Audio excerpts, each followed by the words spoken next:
Joining us now on the Laura Ingraham Show is Congressman Michele Bachmann, and she doesn't mind if I don't call her Congresswoman, but Congresswoman Michele Bachmann from the great state of Minnesota. I'm planning my Minnesota trip, by the way, in August, Congresswoman. I hope I'm going to see you there. And you are going to love it. Yes, you're going to love it. There's no place like Minnesota in August. The fishing is incredible, so you're going to have fun with your kids. It's going to be as great. Usual. As usual, every year. Every year I'm there in August. It'll be great. It's my annual pilgrimage to. And you're loved there too, by the way. Minnesota adores you. Well, good, because I'm going to be in need of water skiing. All the I'll have the list for you. I'm just jet kidding. Oh, exactly. Yeah. It's Shangri-La up there. Exactly. Let's talk about what happened yesterday. Far more important than my vacation plans, since most Americans can't afford a vacation these days. Let's talk about what happened in this meeting. We're getting some reports that there was rancor in the room, that the president got very defensive when challenged on leading, the need for him to lead on this spending issue. Tell us what happened. Well, the president was challenged. I sat right in the front row, and the president was challenged 3 times to produce a plan to deal with Medicare. 3 times the president not only punted, when pressed, he finally said that he wasn't planning to introduce a plan. He was going to wait and have Republicans and Democrats go into a room with Joe Biden and come up with something together. In other words, he doesn't want to have a scorable plan, which means the Congressional Budget Office can tell Americans how much it's truly going to save or cost us. He will not do that. So he has no intention. This really is an administration that leads from behind. They don't want any responsibility. And to listen to the president yesterday, you would think that the economy was just fine, that his policies have produced this new change in America, and that we're doing better than we've ever done before. And probably the most unreal statement that he said, Laura, is that taxes are lower now than at any time in his lifetime under his administration. And we looked around at each other like, who does he think he's talking to? No one would believe that. No, parallel universe. I mean, right? Again, it was a parallel. He was in a parallel universe yesterday. That's exactly how it sounded. And I think what was funny is he started out by saying, well, now I'm not going to talk much. I'm just going to listen to what you have to say. And he proceeded to spend the entire time we were there talking. So I took copious notes of everything that the president said.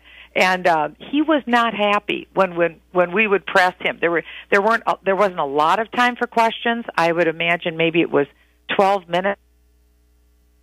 12 minutes? How could there only be 12 minutes in question? He's going to talk? Wasn't very much. Well, he's going to let you guys talk, and then he speaks the whole time. This is typical Obama, by the way. He wants to turn it into a Thursday night seminar at Harvard. This is like an 8 p.m. seminar that most of the people are just wanting to get through to get to the frat party. And he's just, all right, let me tell you how it is. All right, and when it came to the debt ceiling increase, Laura, he was about a millimeter thick because the Republicans had just handed him a big no. We're not going to raise the debt ceiling. And the president was oblivious to it. He came out with 4 vanilla principles that he wants to stand by on the debt ceiling that were meaningless. And he spent no time on that other than to say, we've got to get this done in the next month. It's got to get raised. But there were no particulars. There were no details. And there was really no allowance for questioning or true give and take with the president. No, of course. This is just the way it always is. It's all dog and pony show. The appearance of bipartisanship, but in reality, it's a one-way lecture. And there is an intransigence, and there is a sense that you don't question him. This is the way it is, and this is the way I'm going to lay it down. And you're either going to be on my side, or frankly, we're going to punish our enemies.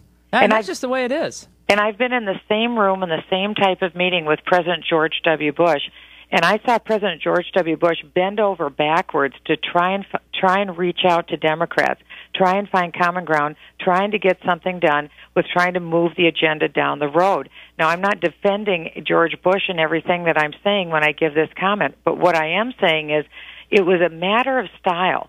George Bush truly tried to reach out to Democrats, try and figure out a way to get it done. There was none of that with President Obama. None. To him, compromise is Republicans agree with him. That's compromise. And that is not going to happen because I will never agree to raise that debt ceiling with where we're at right now. He wants us to give him another $2.4 trillion in borrowing authority, knowing full well next year we'll have to do the same thing.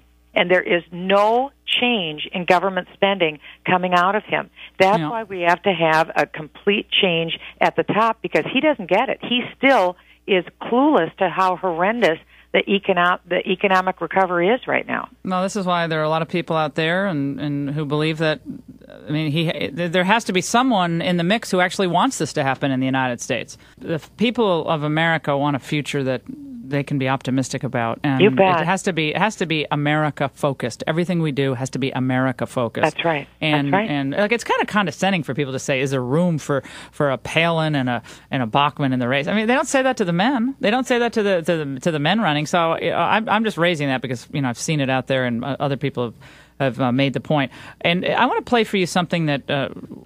We just listened to this for the first time, and I would like your reaction. This is something that Governor Pawlenty said a few years back, and he was at an event with Mitt Romney and talking about health care. Let's listen. I believe we should move towards universal coverage. Everybody should be in a health plan of some sort. We have been studying very diligently the Massachusetts model. I'm grateful for our friend from Massachusetts here, and Governor Romney is an outstanding governor.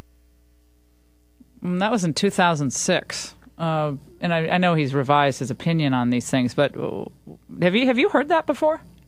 I have, and I think that's why it's very important when people are looking at the candidates. They've got to know who we have been throughout our life and throughout our voting history and what we're going to do. I have worked tirelessly here in Washington to oppose Obamacare. And I have made it known publicly that I will not rest until we repeal this bill. And Laura, one problem that the next president will have, and if I throw my name in and if I would become the next president of the United States, I will have to fight Republicans as well as Democrats in order to repeal Obamacare.